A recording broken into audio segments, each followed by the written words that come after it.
But I just got a couple of more lenses recently and I decided to make a video comparing for what occasion you would use them and is it even worth investing into them. Let's go! That's not all yet. I buy all of my gear including the lenses in used condition, and for me that means you save a lot of money.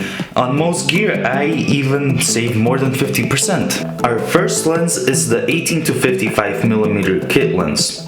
Useful, talk about it later. 10 to 18mm lens, this is the ultra wide angle lens. And the 75 to 300 telephoto zoom lens. What about the 50mm f1.8 aperture 50 Nifty lens? I'm sorry, I don't have it just yet, but who knows, maybe soon we'll get it. So the 18 to 55mm lens is considered a kit lens because usually it comes with your camera.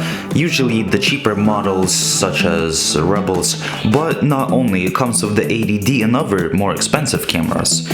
And we do have a stabilizer, which actually is super useful for video. Autofocus always helps.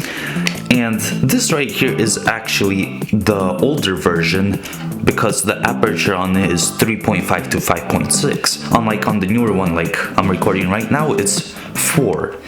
And the difference, I mean, it's there. This one lets in more light.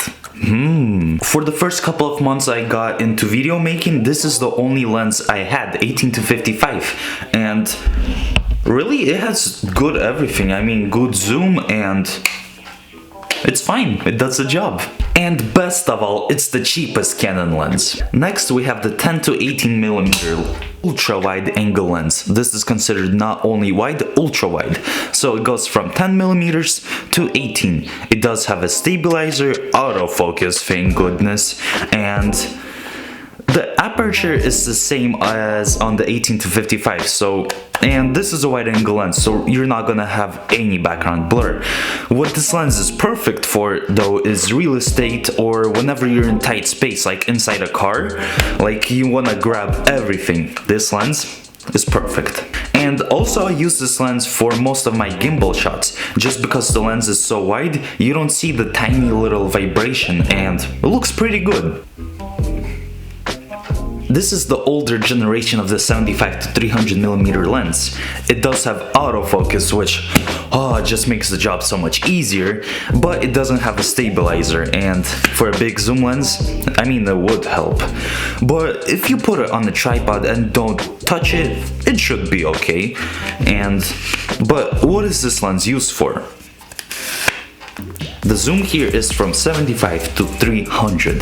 That's pretty crazy. Well, you could always use this for spying purposes, which I'll demonstrate to you right now. It looks like the neighbors on the left enjoy gardening. The autofocus is loud here. The neighbors ahead enjoy making campfires. Okay, well that was a fun test. We need some personal space here. Back to the kit lens we go.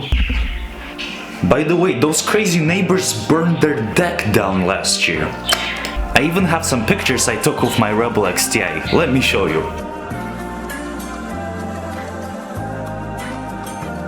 We took a quick glance at the lenses and what they do. Now let's go to the price. The 18 to 55 kit lens I got for $17. It was in fair condition and I wasn't sure if it would work, but gladly it does, including the autofocus.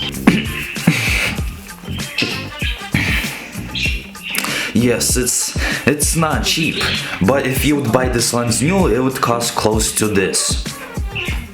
Even worse. Nevertheless, it's a good lens. The Telephoto Zoom Lens costed me $30, and it's not exactly in mint shape, but it has a scratch on the lens, which gladly doesn't affect the picture quality, and for the price, it's a very good thing to have. You never know when you need to spy on your neighbor's backyard. It's kind of like trespassing your neighbor's yard without being there. Amazing. And now the toughest question of all. If I had to just keep one lens, what would it be? I personally would probably stick with the 18-55 kit lens. It's what I had for the longest time, and it's what I got in the kit with my T7i.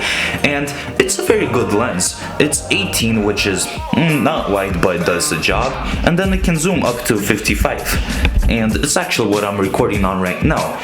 And yes, the telephoto lens and the wide-angle lens, yes, they do have a purpose, but you simply don't use it every time.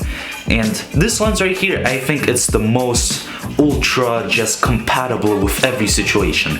And it's cheap, so I'll stick with that. But you, my fellow YouTubers, drop a comment what lens you would have, and tell me if the 15mm lens is worth investing in. And for now, bye bye.